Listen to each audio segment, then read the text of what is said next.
Hello, everyone. If you like what I'm doing here, please consider subscribing, liking, and commenting. It would really help the channel out quite a bit. Thank you very much.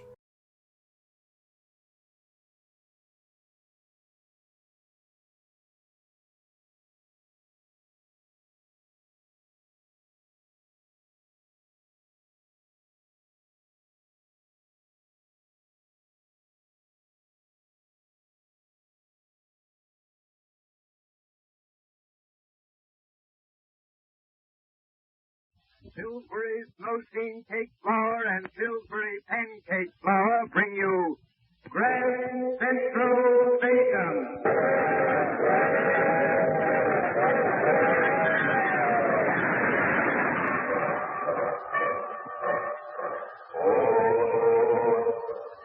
Better baking, finer cake, you're on the right track with Pillsbury Snow-Steam Cake Flour.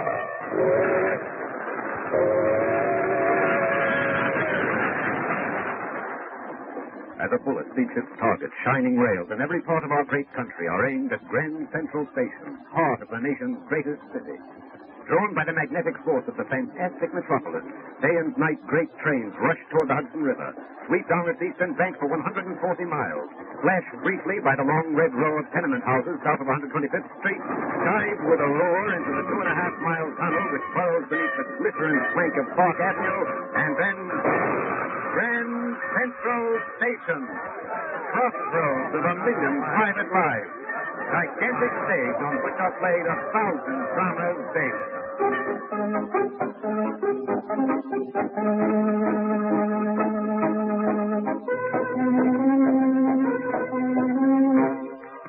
Down deep in the tunnels underneath Grand Central Station, through trains and locals arrive and depart with noisy regularity. But 6 stories above the street level, all is quiet and serene in the famous Grand Central Art Gallery. Polite visitors view the pictures and speak in hushed, well-modulated voices. But not Grandpa Gleason. He's probably the strangest, most eccentric, most outspoken art lover who's ever turned up his Yankee nose at the paintings. Standing now before a sunlit seascape, he snorts loudly and says to his granddaughter, Shucks, Irene. Who'd want a picture of just a hunk of the ocean? Nothing in it but waves. Not very big waves at that. But, Gramp, it's really a wonderful painting.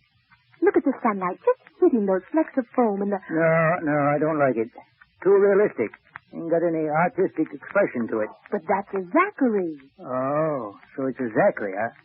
Well, listen, I was painting pictures when that young whippersnapper was still in 3-cornered pan. And don't remind me that nobody ain't never bought one of my pictures, neither. Well, the world just don't appreciate me yet, that's all. Oh, I'm sure they will sometime, Gramp. Sometime. It appears to me they're taking a dead-burned, long-winded time about it. I'm getting old enough now to reach some kind of success. Why, you were a success, Gramp. A big success. You developed a wonderful Vermont farm, and you raised your family. Well, that ain't what I mean at all, Irene. I want to be known as an artist. Dang good artist, too. Here I am, living off of my granddaughter, making her life unbearable. It ain't right for a man of my talents. Why, Gramp, you're welcome to live with me as long as you want. And far from making my life unbearable, you add a certain amount of color to it. Sometimes. Oh, I ain't got no right to tie down a lively young girl like you. Now, ain't that so, Irene? Oh. You ought to be getting married to some young fella. Sort of beginning the life of your... Gramp. Oh, I thought you was alone. Howdy, young fella. Oh, I'm sorry, sir. Would you mind stepping a bit to the left? I'd like to sketch that picture. Why, of course. You want to sketch this bunch of waves by Zachary? No, the painting just below it. Oh, that one. Well, that ain't no good neither. Just a lifeless picture of a couple of ships supposed to be in battle. Well, that happens to be just what I want at the moment. Why? You an artist, young fella? No, why? Well, you look like one. You need a haircut. Gramp. I guess I do at that, sir. No, I guess you'd call me an inventor. Oh, you'll have to excuse my grandfather. He's apt to say almost anything that comes into his head. Come on, Gramp. We ought to be going. Inventor, huh? Well, that's interesting. What you inventing, son? Well, sir, it's sort of a secret. He's Gramp. Got something to do with ships, huh? Yes, I was told about this painting. That's as authentic a picture of a Jap battleship as can be found anywhere in New York. You ever see one? A good many, sir. I was in the Navy. Honorable discharge? Yes. You married? Graham, Oh, I'm not. you'll have to excuse us, Mr. Hodge. Paul Hodge. Well, Mr. Hodge, I'm afraid you might think my grandfather has overstepped all the usual bounds of courtesy. I'm terribly sorry. Oh, no, not at all. It's perfectly all right. Now, never you mind, Irene. I like this young fella. I was just going to ask him to come to your apartment for tea this afternoon. Graham. Yes, you two young folks ought to know one another. Oh, now. She sets out some mighty tasty coffee cakes. How about it? Oh, Mr. Hodge, I'm terribly sorry. Grant, I must insist you come along with me right now. You insulted Mr. Hodge, and, well, you humiliated me beyond belief. Goodbye, Mr. Hodge. I'm sorry. Goodbye. We live at 429 West Perry Street, apartment 6. Name is Gleason. Come about 4 o'clock. We'll be expecting you. Penn Central Station.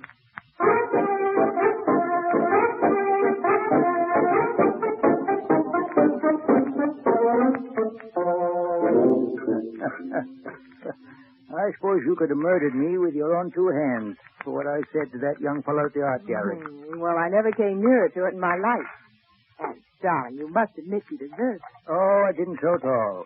That's just the kind of a young fellow that ought to have a woman fussing over him. He looks like he could use a little love and a haircut, too. Grant, you're so blunt. Direct about some things. Yeah, that's a good thing I am. Life is too short to go beating around the bush. You want a man around, don't you? All right. You got to ask him. But I don't want him around. You don't? No, You don't even want him for tea? not even for tea. Oh.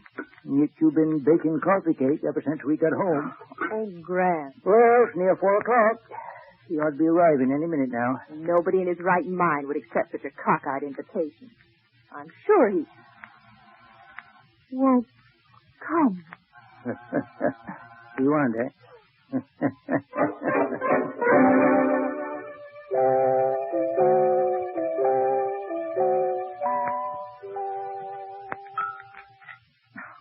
Very interesting about your invention, Mr. Hodge.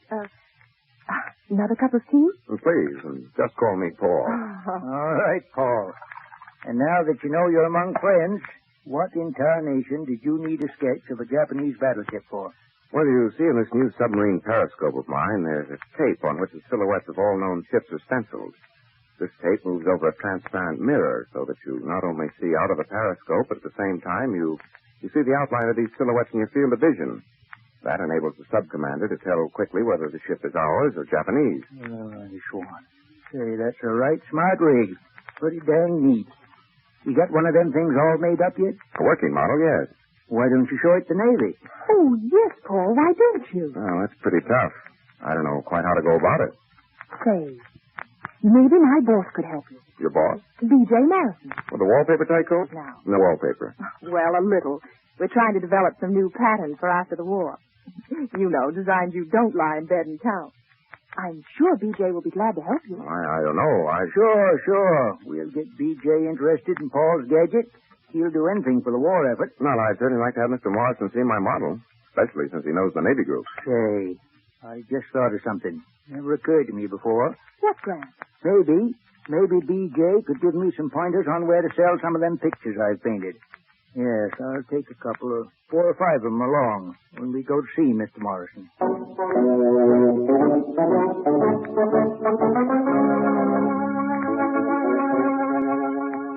Mr. Hodge, you say this is a complete working model. Yes, Mr. Morrison.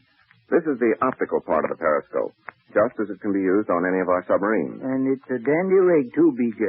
Greatest thing since radar. Don't you think the Navy ought to see it? Well, I'm not sure that I know enough about it. Now, Mr. Hodge, it isn't quite clear to me. Hi, Martha. Hello, darling. Oh, I'm sorry. I didn't know you were busy. All right, Martha. Come in, dear.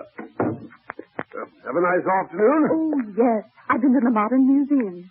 They have the most exciting exhibit of post-war kitchen utensils. How are you, Irene? Oh, I'm fine, thank you, Mrs. Morrison.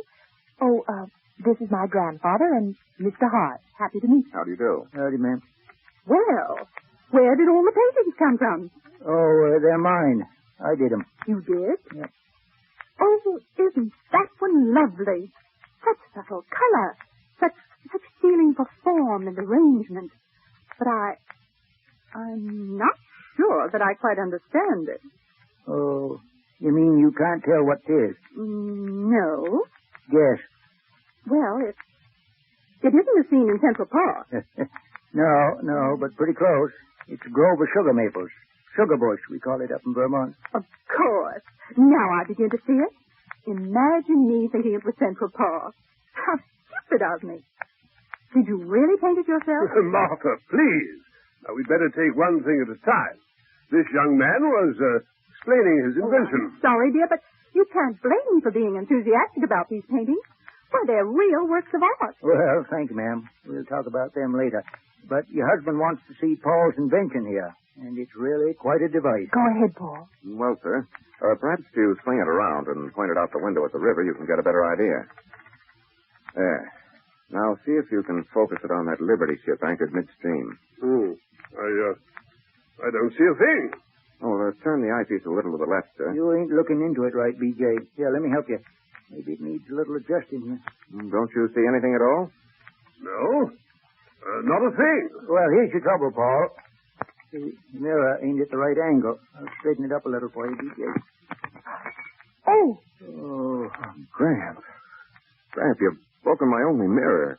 See, I didn't mean to, Paul. It come right off in my hand. Oh, you ruined Paul's periscope. Paul, you can't work it at all now, can you? Oh, I'm so sorry. That just about finishes my demonstration. It's the only mirror I have. Oh, Mr. Morrison, I'm sorry to have taken up your time for nothing. Too bad, son. Can't you have another mirror made up? I guess so, but not right away. It's a very special job and pretty expensive. How much did it cost you? $180. But when I get one, May I see you again? Of course. Just ring me on the telephone. Anytime. Thank you very much, sir. Goodbye, Irene. Goodbye, Mr. Grayson. Goodbye, Paul. I feel kind of sick myself. Paul, he called me Mr. Gleason. Up to now, he always called me Gramp. The Pillsbury's Grand Central Station drama.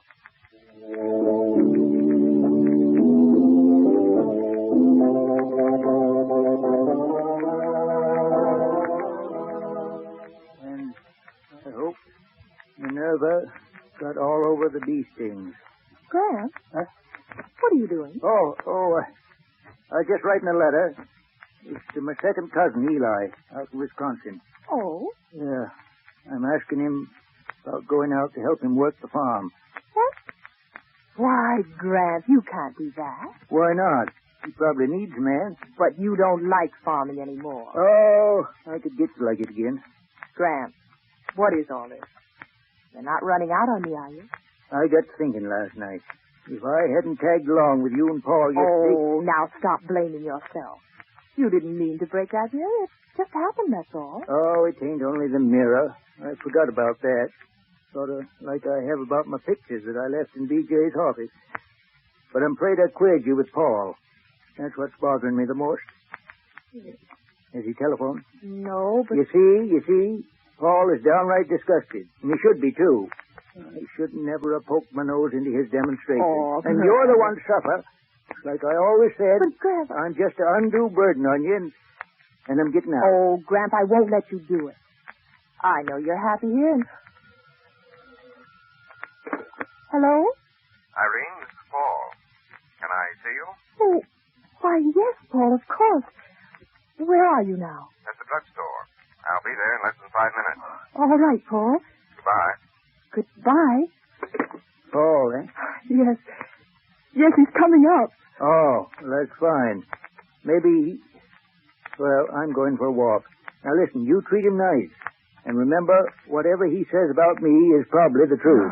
So don't you go defending me. Why, Gramp, I don't ever have to defend you. And you let him know that he's got clear sailing ahead. Nobody to botch things up anymore. You just tell him I'm getting out. For good.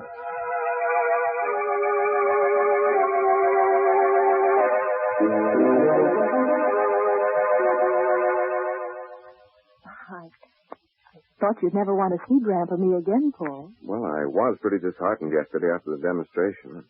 A big chance like that, and it's gone. Oh, I know exactly how you felt. It's happened before, hasn't it? You mean Grant? Yes. Well, when I was 12, my father died. And Grant helped Mother and me out of quite a hole. Now he has no one else. I feel I owe him a great deal. A very great deal. You're saying that makes me feel all warm and happy inside. You're pretty wonderful, Irene, to go on loving him, caring for him, no matter what strange things he says or does. I think it's far more wonderful for you to say what you just did after what happened yesterday in Mr. Morrison's office. That isn't what I came back to tell you. Something entirely different. Irene, darling, I love you.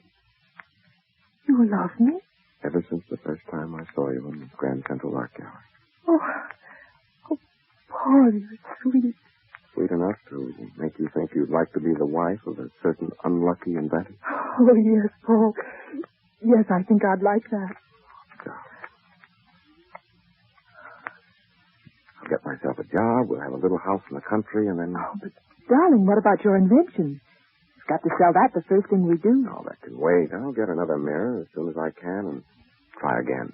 Oh, I could have wept when it broke. I think my heart fell to the floor in just as many pieces. But now it's fixed, honey. How does it feel? Oh, singing, Paul. A strong, wonderful new song. Mrs. Paul Hart. Oh, Grant, be surprised. Well, I ain't a bit surprised. Just mighty happy for the both of you. You're getting a wonderful girl, Paul. Now, Irene, if you don't mind my saying so, I see him first.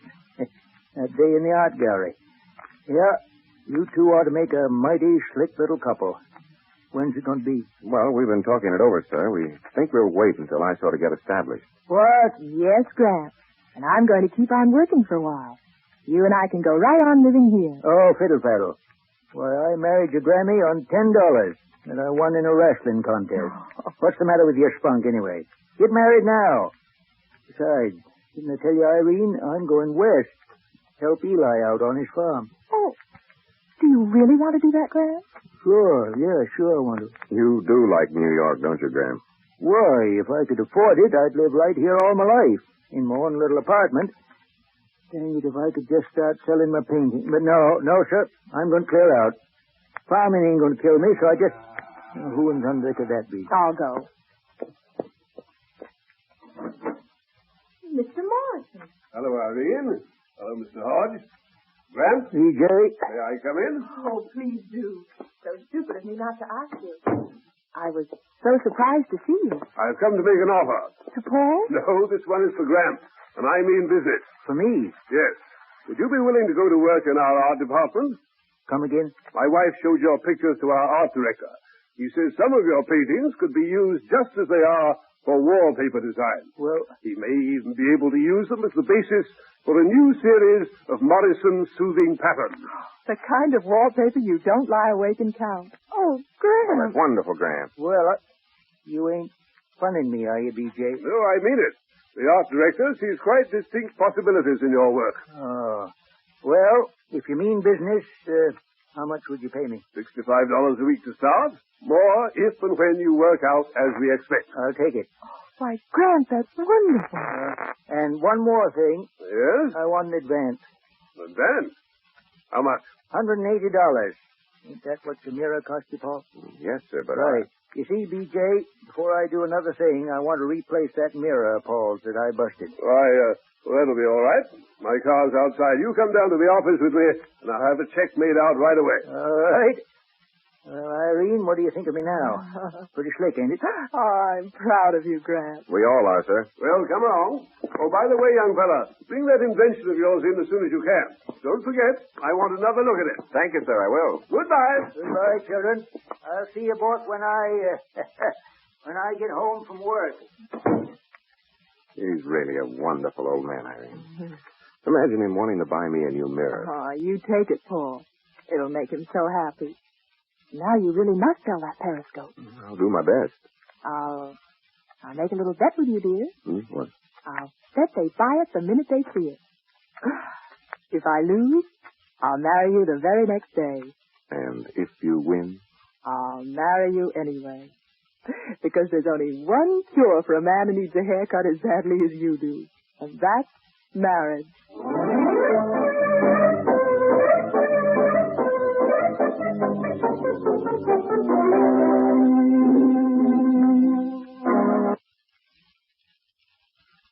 Performance. I know you're all anxious to learn the names of the Broadway stars presented by Pillsbury in today's Grand Central Station drama, and I'll tell you in just a moment. But first, Ladies, we know how easy it is to put things off. We know how you've told yourself, One of these days I'll try Snow Sheen and make one of those marvelous cakes myself. well, how about having that pleasure today? Yes, this very afternoon. How about making your Easter cake with Pillsbury Snow Sheen cake flour? You'll be delighted with the result. For your Pillsbury Snow Sheen cake will actually be 3 ways better. Higher, finer textured, better flavored than cakes baked with ordinary flour. Yes, ladies, now's the time to step up to Snow Sheen. Not only for special occasions, for every cake-making purpose as well. Ask your grocer for a package today. Pillsbury Snow Sheen cake flour. and now our cast. Today's Grand Central Station drama, Grandpa Crashes Through, was written by Charles Holden and starred Parker Fenley as Grandpa, with Jane Cotter as Irene and John Archer as Paul. Mr. Morrison was played by Nicholas Joy, Mrs. Morrison by Reza Royce, and your narrator is Alexander Scorbett. We leave Pillsbury's Grand Central Station until next week at this same time. Listen for the train whistle and hear another complete and original radio drama with a great Broadway cast. Starring Edward Franz, recently on Broadway as leading player in the Shepard Traub production of The Stranger, Chester Stratton, now being seen with Katharine Cornell in the revival of The Barretts of Wimpole Street, and Gilbert Mack, who's in the current long run of Leland Haywood's production of A Bell for Adano. This is George Baxter saying goodbye from Grand Central Station until next week for Pillsbury Mills. This is CBS, the Columbia Broadcasting System.